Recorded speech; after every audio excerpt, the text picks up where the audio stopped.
Buenos días, bienvenidos a este tiempo devocional Tu Palabra para encontrar el camino. Hoy es 15 de febrero del 2023 y vamos a continuar con la lectura de la Biblia en un año, Jesucristo de principio a fin, con el libro de Números, capítulo 20, versículos 1 al 13, y Hechos de los Apóstoles, capítulo 15.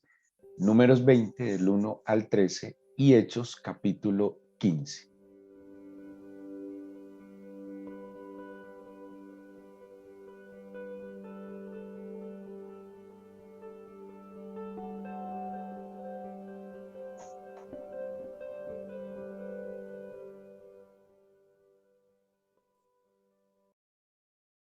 La lectura que estamos llevando en números como vimos a principio de semana, es el libro de los censos, es el libro de las cuentas, y todas estas cuentas eran con el propósito de organizar tanto el culto, la adoración, como pues también la preparación para ingresar a la tierra prometida y conquistarla. Pero este relato de números, además pues de darnos a entender cómo estaba organizado el pueblo o cómo se debía organizar, pues nos sigue contando algunos sucesos previos en la narración histórica, previos al ingreso a la tierra prometida. De allí la historia de los dos espías y otras situaciones que se van a ir presentando en camino hacia la tierra prometida. Los capítulos entre el 15 y 20, pues que no los tenemos en la lectura, va a plantear dos situaciones muy importantes. Una de ellas es la rebelión de Coré. Coré era un hijo o descendiente de Leví. Se rebela contra Moisés, contra Aarón. Le reclama porque ellos tienen la autoridad. Le reclama porque solo Dios habla a través de ellos. Moisés reacciona de una manera muy mansa, de allí que se va a decirte que Moisés era el hombre más manso que había existido. Y bueno, esta rebelión trajo consecuencias no solo para Coré, Datán y Abiram, que fueron los que se sublevaron, sino también para el pueblo que se levantó en contra de Moisés en este momento, en este tiempo. Luego de esto, bueno, va a venir la vara de Aarón que florece, que esta vara de Aarón va a ser parte del testimonio que va a haber en el arca del pacto. Arca del pacto, arca de la alianza, arca del testimonio, son conceptos como se va a conocer este cofre sagrado que, como lo dice su mismo nombre, es el que simboliza la alianza que el Señor ha hecho con el pueblo hebreo en el Sinaí. Por eso esta arca va a contener las tablas de la ley, va a contener un poco del maná y va a contener la vara de Aarón. Estos tres elementos son símbolo del pacto, de la alianza, son el testimonio del acuerdo que el Señor quiso hacer con el pueblo. Son los tres elementos, son muy simbólicos, son muy significativos, porque uno, está la ley como tal, están las tablas de la ley, que las tablas de la ley contienen el decálogo divino o los 10 mandamientos, que son las leyes, realmente son las leyes de las cuales se van a desprender todas las demás, los demás estatutos, los parámetros, las instrucciones, y de alguna manera esa ley representa la dirección del Señor que le va a dar a su pueblo, ¿sí? El mayor regalo que el Señor le daría a su pueblo sería su ley. Por eso ese don, eh, eh, por eso el Espíritu Santo es el gran don que el Padre y el Hijo le conceden a la iglesia, porque como es anunciado en el Antiguo Testamento y cumplido en Pentecostés, eso que estaba escrito en las tablas de la ley, ese testimonio, esa, ese gran don que le da el Señor a su pueblo, como es la palabra, ahora ya no estaría en las tablas de piedra, sino en las tablas del corazón a través de su espíritu. O sea, la Biblia es completamente coherente y consecuente. Así que lo que para el pueblo de Israel era las dos tablas de piedra talladas con el dedo del Señor, pues para nosotros sería el mismo espíritu que ya, como dice y lo mencioné ahora, que no estaría fuera de nosotros, sino que estaría dentro de nosotros. Porque el Espíritu Santo es el gran don de Dios, porque el Espíritu Santo trae la palabra viva y eficaz dentro de nuestro ser, a nuestro corazón, a nuestra mente. ¿Qué más entonces estaba en el arca de la alianza? Como les mencioné, el maná como testimonio. Entonces tenemos la ley como testimonio de la instrucción y el mayor regalo que el Señor le da a su pueblo. La guía, la dirección y la instrucción. Estaba una porción de maná que es el testimonio de la provisión constante que tuvo el Señor para su pueblo. Una provisión que no dejó de, que es muy conmovedor porque nunca dejó de haber provisión delante del Padre. No sé por qué a veces nos afanamos, nos acosamos, nos angustiamos por temas de provisión. Si la historia misma nos dice que el Señor nunca desampara a ninguno de sus hijos, en ningún momento, en ningún día, nunca falta, todos los días. Y el maná es el testimonio de que a pesar incluso de la rebelión, de la desobediencia, de la incredulidad del pueblo, nunca faltó la provisión. Así que tenemos el testimonio del don divino, la instrucción como materialización de su voluntad, de su espíritu. Tenemos el testimonio de la provisión.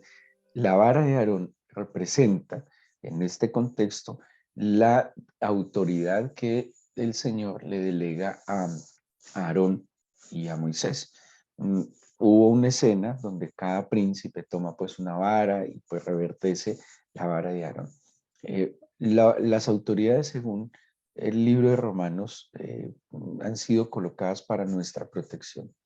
Las autoridades que provienen de parte del Señor han sido colocadas para nuestra dirección. No quiere decirte que estas autoridades sean infalibles, eh, pero pues de allí la responsabilidad de ser autoridad, ¿sí?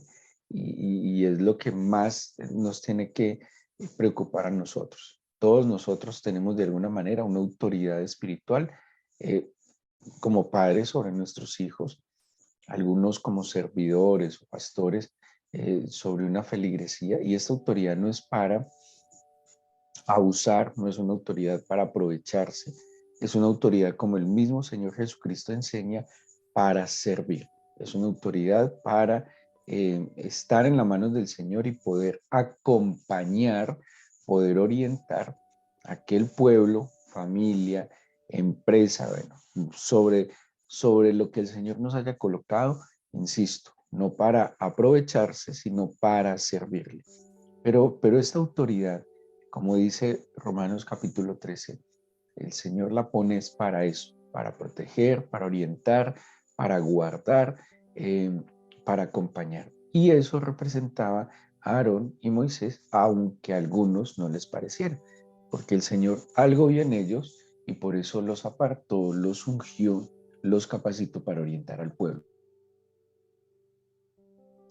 Así que luego, pues, de la vara de Aarón van a venir unas leyes generales sobre purificación, sobre el establecimiento del orden del sacerdocio, de cómo debía administrarse el sacerdocio, también cómo el pueblo debía contribuir al ejercicio del sacerdocio.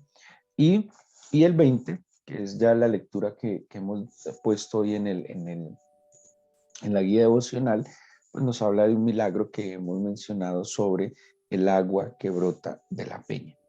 Y el capítulo 15 de Hechos, previo al segundo viaje misionero de Pablo, nos va a plantear un concilio que se va a hacer en Jerusalén. En este momento, y este se va a conocer ya incluso en la historia de la Iglesia Católica, como el primer concilio eh, que se va a hacer en la historia del cristianismo. De aquí en adelante se van a seguir haciendo algunos concilios que hasta cierto momento hacen parte de una historia común a la cristiandad, porque en unos inicios, pues la cristiandad tenía, digámoslo así, una sola autoridad, y esa sola autoridad era la autoridad apostólica. La autoridad apostólica, pues son los 11 apóstoles y Pablo, el apóstol a los gentiles que llega después. Digamos que había una centralidad de la dirección en los hombres que habían estado con el Señor, que habían recibido esa delegación de parte del Señor del establecimiento, más que de una institución, el establecimiento del reino de Dios y su justicia. Cuando yo les mencionaba que ellos iban aprendiendo en el camino, ¿sí? Pues no había una intención de fundar una religión, no había una intención de establecer una institución, no lo era así. Fue fluyendo de manera natural, movidos por la obediencia, movidos por el amor.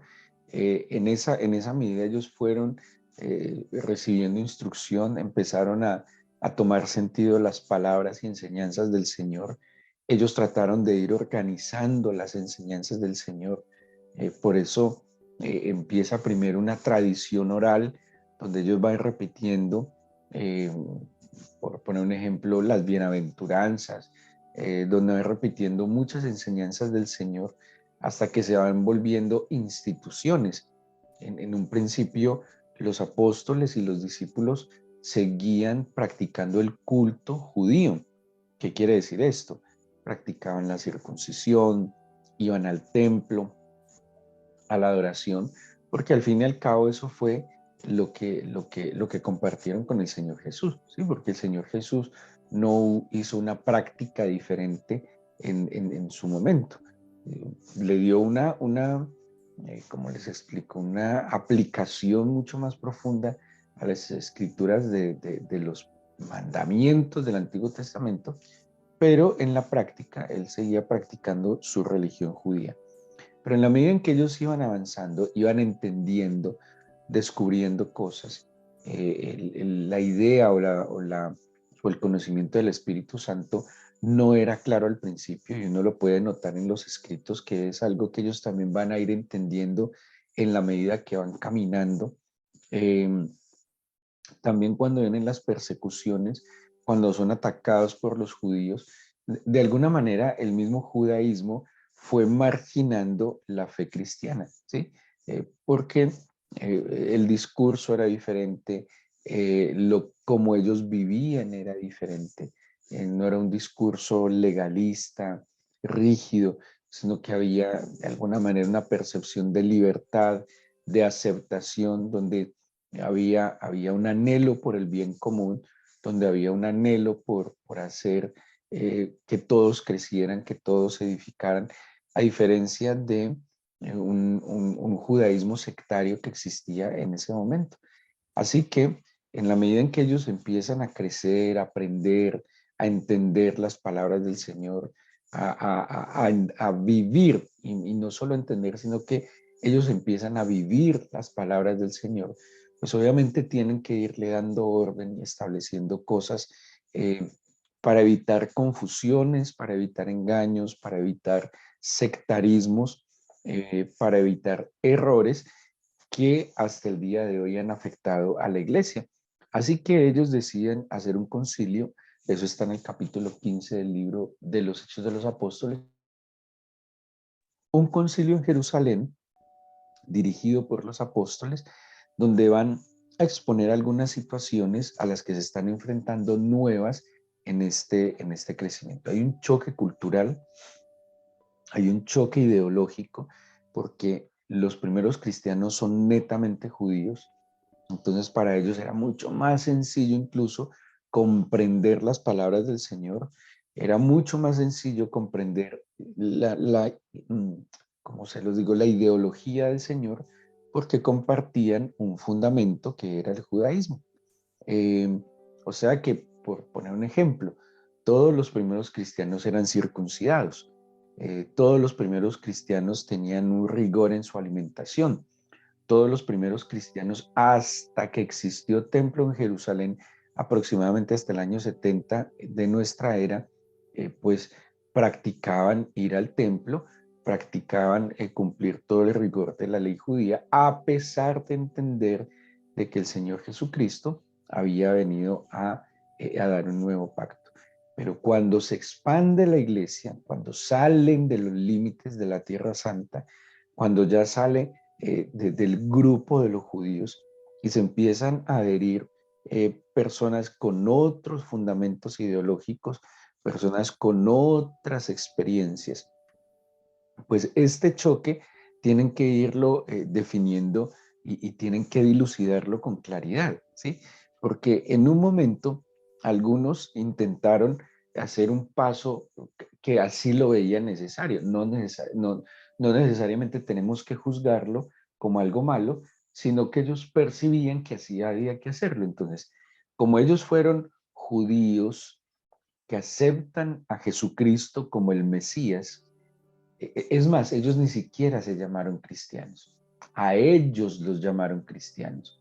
Ellos tampoco se llamaron, porque en otro momento los llamaron la secta de los nazarenos. Ellos no se autodenominaron ni nazarenos, ni cristianos, ni seguidores de Jesús. No, de ninguna manera. A ellos los llamaron así porque identificaron en ellos rasgos de aquel gran hombre, aquel gran profeta. Así lo veían ellos, que era Jesucristo. Así que cuando cuando ven que llegan los nuevos creyentes, a ellos primero se sorprenden de varias cosas. Uno, que reciban el mensaje, porque ellos creían, así lo creían la primera iglesia, que eran judíos, que ellos eran como el pueblo a través del cual el Señor le daba la oportunidad a Israel mismo de ser salvo, ¿sí?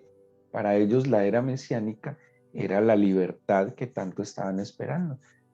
Pero no consentían, no lo creían así, que se incluyeran los gentiles incluso en este nuevo pacto, a pesar de tantas cosas que el Señor Jesús vivió con ellos, pero lo fueron comprendiendo en el camino, en el paso a paso. ¿Qué pasa entonces? Cuando ellos empiezan a tener este choque de culturas, ellos piensan que es necesario para acceder a la fe en Cristo que ellos se fundamenten en el judaísmo, ¿sí? Entonces, por eso en un momento pretenden dar ese paso. Entonces, usted es pagano, conviértase al judaísmo y del judaísmo pase al cristianismo, ¿sí? Y ahí empieza la discusión, porque así lo percibieron, así pensarían ellos que era lo correcto, porque de alguna manera creerían que fue su propia experiencia. Nosotros creíamos en la Torá, creíamos en el Eterno, creíamos en las profecías mesiánicas, ahora se han cumplido. Entonces, para que un pagano pueda entender y llegar a esto, llevémoslo entonces al Antiguo Testamento, conozca las leyes del judaísmo, viva las leyes del judaísmo para que venga al cristianismo. Esa es la discusión a la que se llega en el capítulo 15 de Hechos de los Apóstoles. Bueno, ¿qué vamos a hacer? ¿Qué vamos a hacer? Porque de verdad tenemos que entender cuál es el plan del Señor, cuál es el propósito. Y esto es muy conmovedor porque generalmente nosotros actuamos, hablo en temas respecto a la fe, como nos parece o como nos dicta la experiencia, pero ellos se tomaron el trabajo de sentarse, de orar, de discutirlo, de basarse en el testimonio. Y esto era muy importante, porque no solo se basan en la verdad, en la enseñanza, en lo que el Señor les da como instrucción, sino que también en el camino se van basando en la experiencia. Entonces, por ejemplo, el Espíritu Santo también llegó a los gentiles.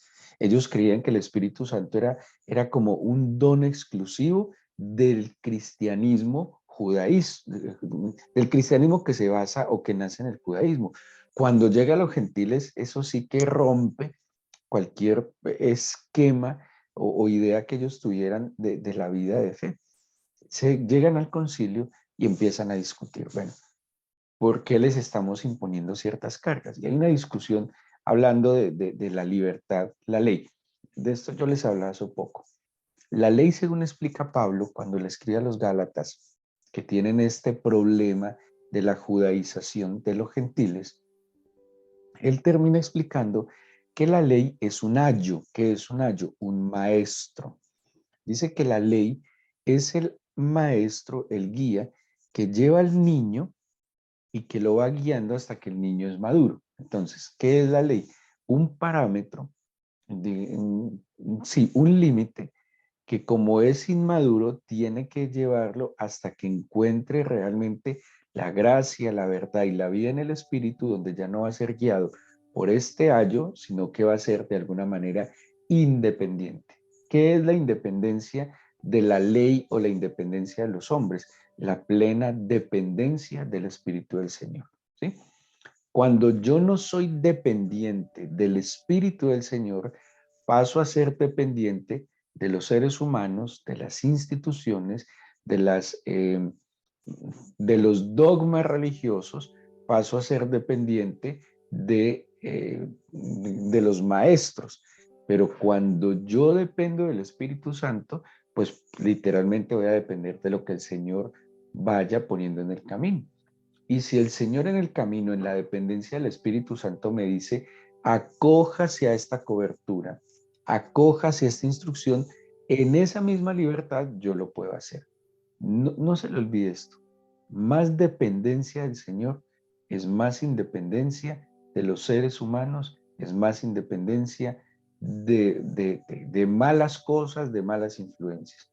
Pero cuando dependo menos del Señor, pues paso a depender más de los hombres.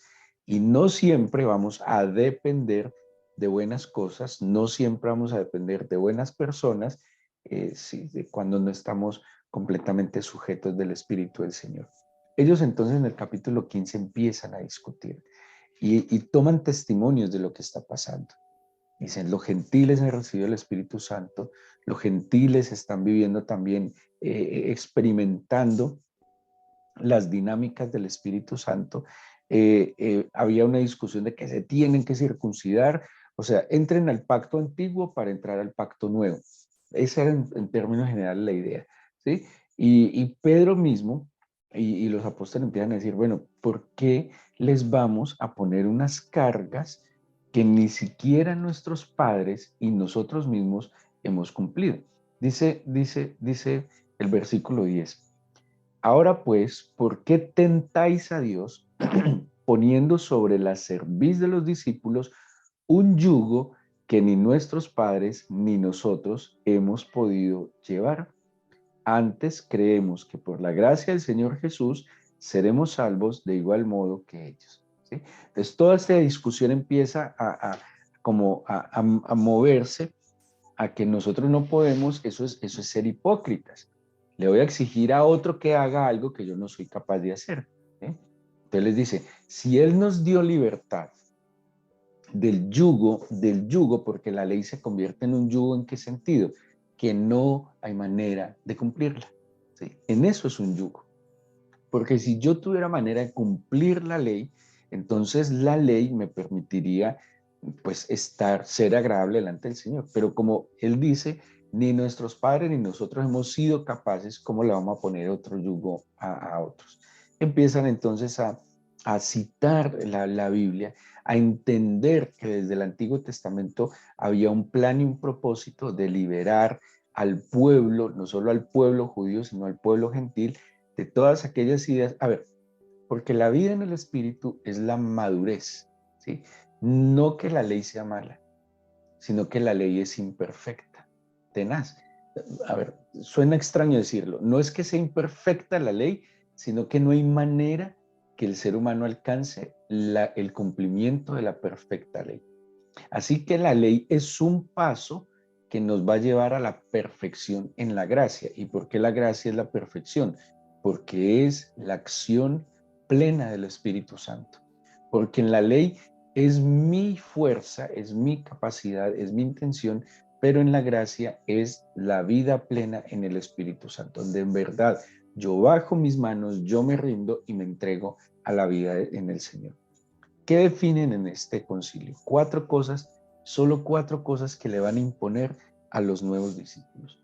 De todas las leyes y normas judaicas, que la circuncisión, que la alimentación, hay cuatro cosas que ellos van a definir. Y les voy a leer en una versión de William Barclay que dice, el Espíritu Santo y nosotros hemos decidido de común acuerdo no imponeros más cargas además de estas cosas necesarias. Y son cuatro cosas. Uno, que no participéis de carne que haya sido parte de un sacrificio a un ídolo, ¿sí? O sea, nada que haya sido parte de un culto pagano, ustedes no participen en eso. 2, que no uséis como alimento carne de animales que no hayan sido debidamente desangrados o animales que hayan sido estrangulados. Porque, como explica el Antiguo Testamento, la vida es la sangre. Y entonces, cuando ellos decían tiene que estar completamente desangrado, es para como no tomar la vida de esa criatura. Y cuarto dice, y que os abstengáis de la inmoralidad sexual. Entonces, ahí aparece de nuevo la palabra porneia, o sea, abstengámonos de la fornicación, abstengámonos de animales sacrificados a los ídolos, abstengámonos de animales que no hayan sido debidamente desangrados o que hayan sido estrangulados. Eso tiene que ver también con un tema de crueldad. Esas 4 cosas se definen en este concilio, que va a ser la única carga que le van a imponer, por decirlo de alguna manera, a los cristianos. De todo lo demás, lo que los va a guiar es la ley del Espíritu. No quiere decir de que el estar en la ley del Espíritu o en la libertad del Espíritu no tengamos que cumplir los 10 mandamientos. Los 10 mandamientos son innegociables, porque esa es el decálogo divino. Dice, no matarás, serás fiel, amarás, honrarás al Señor sobre todas las cosas, ¿sí? Y solo que ya no está en mis capacidades, sino en la fuerza y en la santidad y en la dinámica del Espíritu que me lleva, me impele a cumplir cabalmente cada una de las instrucciones que el Señor me ha dado. Y que ya no lo hago por obligación o por conveniencia, sino que lo hago en libertad y en convicción. La verdadera obediencia no es la que se hace por miedo o por imposición. La verdadera obediencia es la que se hace por amor, por gratitud y por convicción. Por eso el Señor decía, si me amáis, guardad mis mandamientos, y quien guarda los mandamientos, los hace y los cumple. Y eso solo es posible en la vida, en la libertad que el Espíritu Santo nos concede. De ahí en adelante se van a establecer una cantidad X de concilios, y dentro de estos concilios se van a definir cosas como el canon bíblico. Por allá en el siglo IV se va a definir incluso entonces qué libros deben hacer parte de la Biblia. ¿Sí? Son discusiones muy profundas donde se toma de nuevo los testimonios, la escritura, lo que dijo el Señor, las circunstancias, y así fue que también definieron el canon bíblico, los 27 libros que tenemos nosotros en el Nuevo Testamento.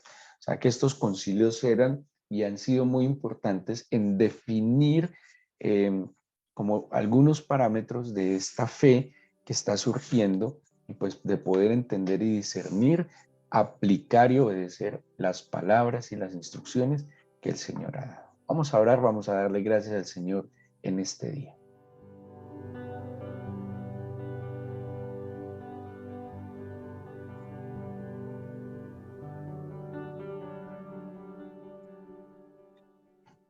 Señor, seguramente hay muchísimas cosas que no son muy claras de comprender para nosotros, pero yo te quiero pedir por tu Espíritu que siempre nos quedemos con lo que es fundamental y esencial para nuestra vida. Que es fundamental y esencial para nuestra vida el entender que tú has hecho todas las cosas nuevas y que nos has dado el don más maravilloso, que es tu Espíritu, para que tu Espíritu nos enseñe provechosamente, y por tu Espíritu, Señor, nosotros podamos serte agradables. Donde está tu Espíritu, dice la Escritura, allá hay libertad. Y es tu Espíritu, Señor, el que me permite tener plena comunión contigo.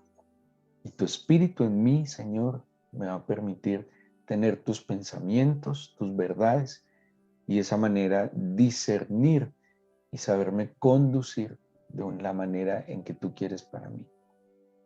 Yo te pido, Padre, que el soplo de tu aliento, tu Santo Espíritu, fluya en medio de nosotros y que nos enseñes provechosamente. Que no prevalezca, Señor, nuestras propias ideas, que no prevalezcan, Señor, pensamientos equivocados, que prevalezca tu verdad en mí. Pidámosle al Señor por su verdad.